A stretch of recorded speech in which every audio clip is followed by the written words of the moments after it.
आइए जानते हैं गौतम बुद्ध की प्रेरक कहानियां। कहानी का शीर्षक है राजकुमार सिद्धार्थ के भगवान बुद्ध बनने की अनोखी कहानी। कहानी भाग क्रमांक 2। छंदक ने रथ को आगे बढ़ाया। थोड़ा आगे चलने पर सिद्धार्थ को एक शव यात्रा जाती हुई दिखाई दी। उन्होंने पुनः छंदक से प्रश्न किया, यह कैसा दृश्य है? 4 व्यक्ति अपने कंधों पर किसे लेकर जा रहे हैं? इनके पीछे कुछ लोग रोते हुए क्यों जा रहे हैं? राजकुमार, छंदक ने उत्तर दिया, यह व्यक्ति मर गया है। यह चारों इसके संबंधी हैं। ये इसके शव को उठाकर शमशान में ले जा रहे हैं। जो पीछे पीछे रोते हुए जा रहे हैं वे इसके कुटुंब के लोग हैं। शमशान में इस मृतक शरीर को जला दिया जाएगा।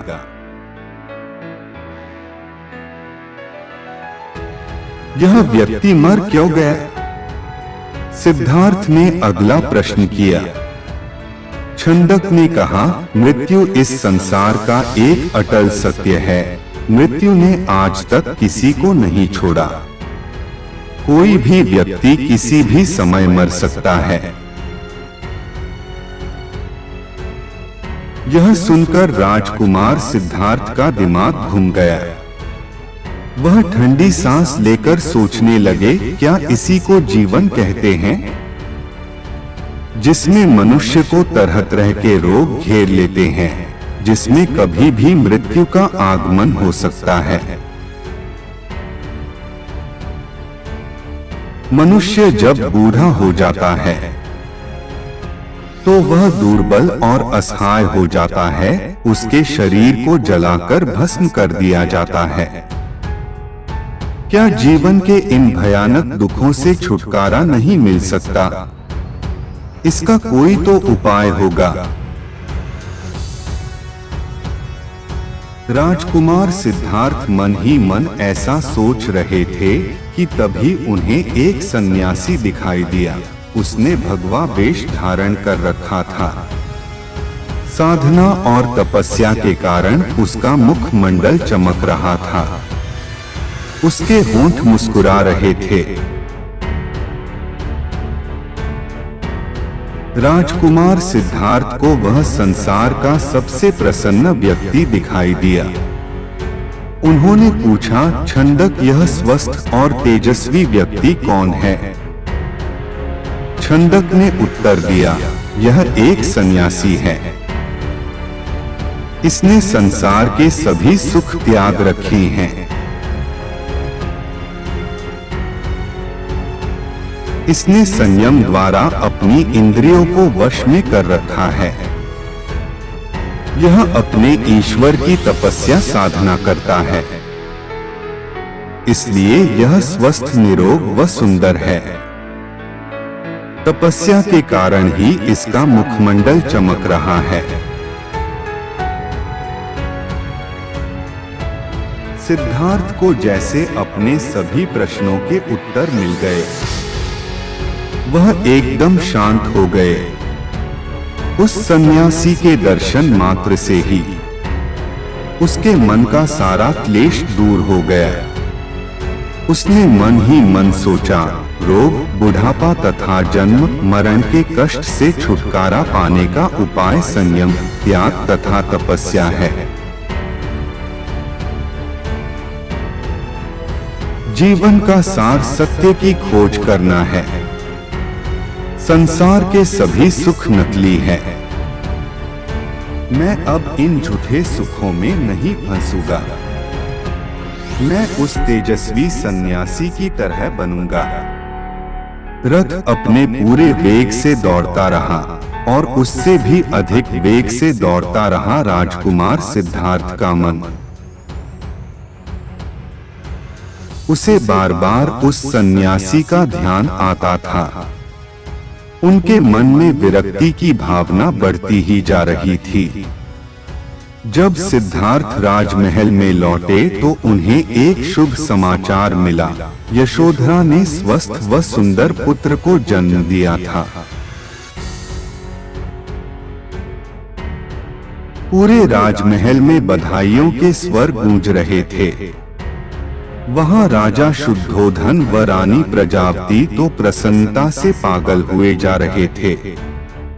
वे बधाई देने वाले को मुंह मांगा पुरस्कार दे रहे थे। कपिलवस्तु में नए राजकुमार के जन्म लेने के उपलक्ष्य में नाच गाने व उत्सव होने लगे।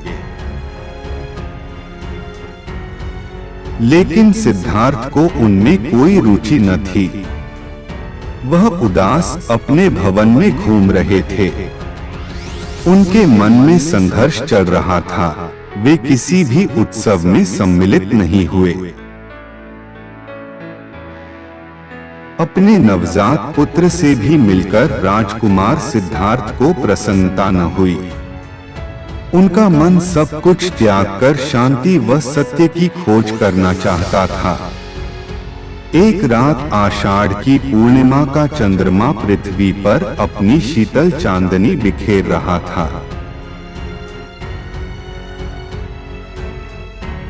राजभवन में यशोधरा अपने पुत्र को छाती से लिपटाए सुख की निद्रा सो रही थी। दासियां भी अपना कार्य समाप्त करके गहरी निद्रा का आनंद ले रही थी। सिद्धार्थ अपने बिस्तर से एकाएक उठ खड़े हुए और भवन से बाहर चले गए। भवन से बाहर निकलकर वह सहसा ठिठके। उनके मन में एक बार यशोधरा व राहुल को देखने की इच्छा उत्पन्न हुई। वह वापस जाने के लिए मुड़े, परंतु जिस प्रकार कोई सर्प अपनी केंचुली को उतारकर उसकी ओर नहीं देखता, वैसे ही सिद्धार्थ ने भी अपने मोह को एक ही झटके से त्याग दिया।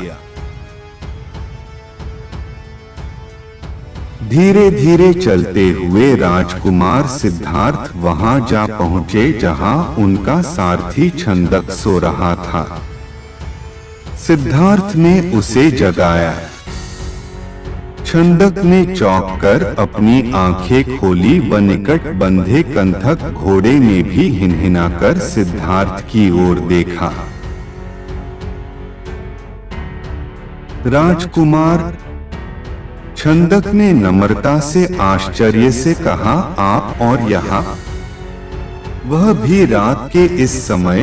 सब कुछ ठीक तो है न? छंदक, सिद्धार्थ ने आदेश दिया, तुरंत रथ तैयार करो, मैं इसी समय राजभवन से बाहर जाना चाहता हूँ।